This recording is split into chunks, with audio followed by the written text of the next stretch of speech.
Hi, I'm Nicholeen Peck, and I teach parenting and good communication all over the world through the lens of the principle self-government. And in this video, we're talking about motivating burned out or depressed children and people.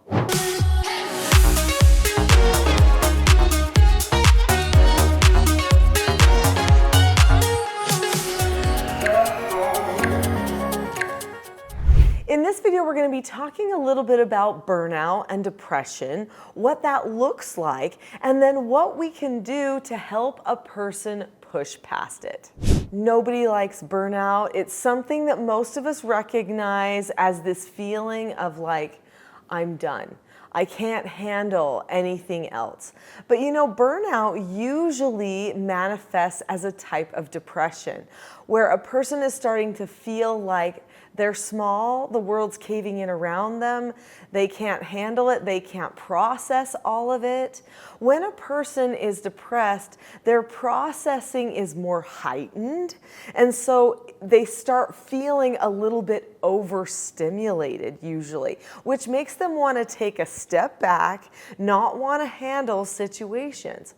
So I do have some firsthand knowledge of this. Not that I generally get burned out or depressed, but I have felt depressed before. My mother actually has chronic depression, and so I was raised with a mother who experienced depression on a regular basis. But also there was a time in my life where chemically in my brain I had some problems and ended up having some depression, and that was a shock to me. I'm glad I experienced it because I can understand other people around me a little bit better, even though everyone's circumstance is unique. But it was definitely a shocker.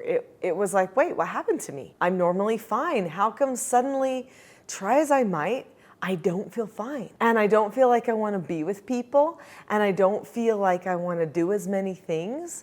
I feel like I need sleep, and I need other people to do things for me. That's what I felt like, and this was very unusual for me because I'm the type of a person that usually serves others and has high energy.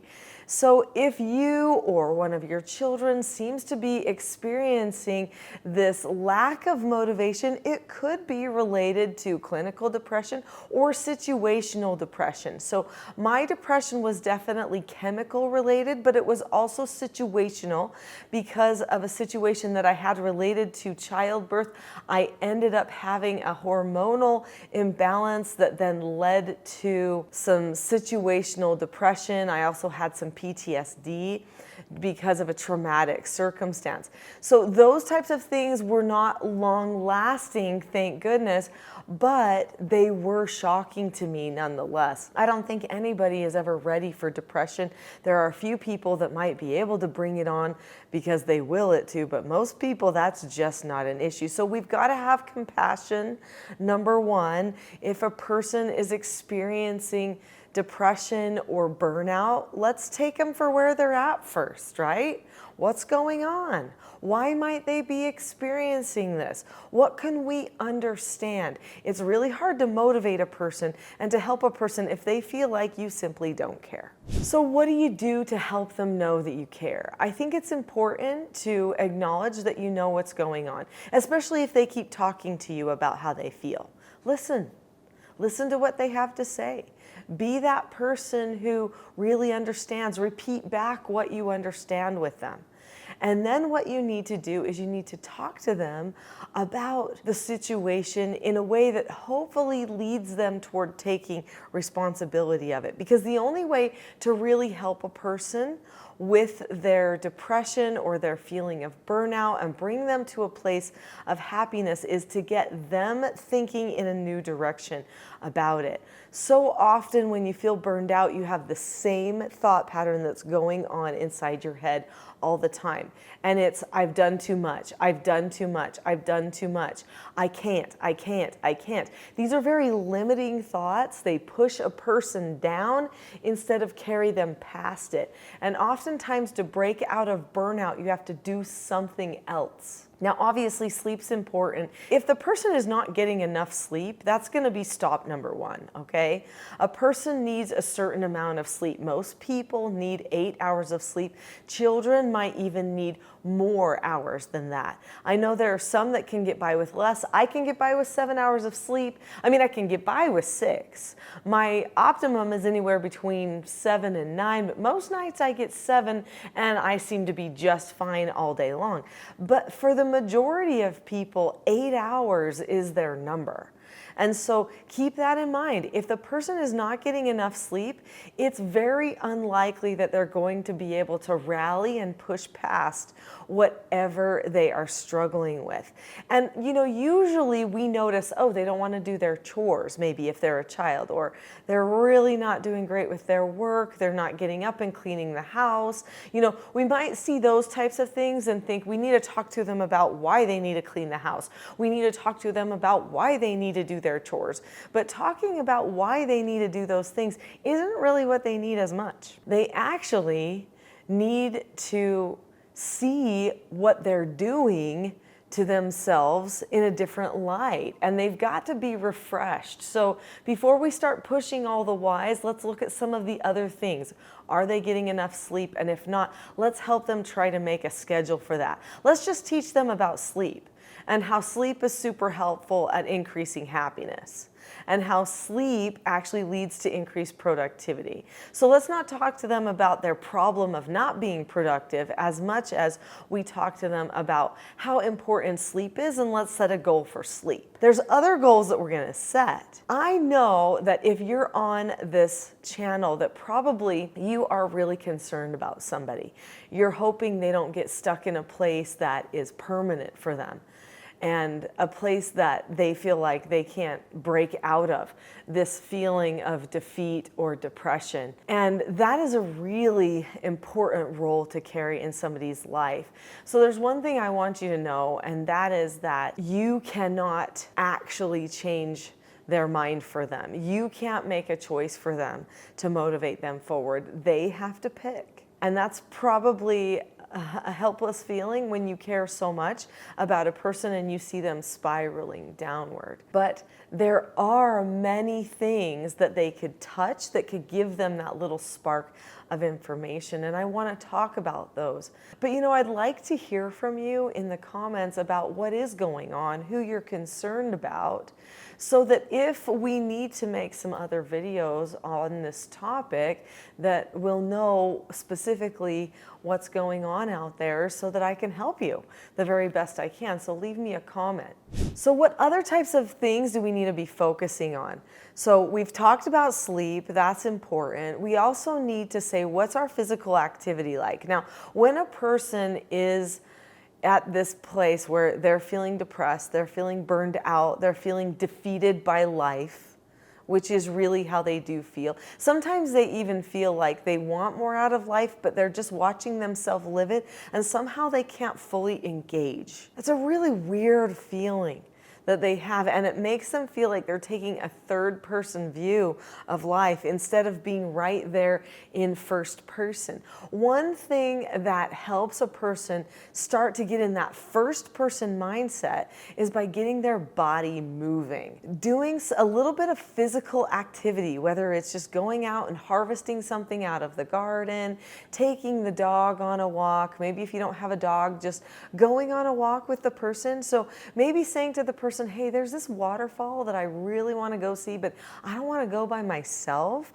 Can you come with me to go and visit this waterfall, or these wetlands? There's these birds I've been hoping to observe, but I don't want to be out somewhere by myself. It's not as safe, but would you come with me? Then you get them moving. They start now focusing on this feeling of their body is moving and working, and they're getting more oxygen into their bodies. Maybe they're out in the sunshine. Sunshine, exercise, sleep, just kind of the basics of human existence are actually key factors into helping a person feel a lot more happy and motivated in their lives. And don't forget, food either. Because if a person is not eating correctly, that's going to make it more difficult for them to snap out of a depressive cycle.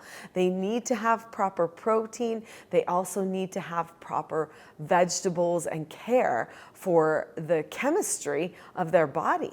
So there was a book that I read years ago called The How of Happiness. Great book, highly recommend it. As you can see, I've got it all tabbed up here.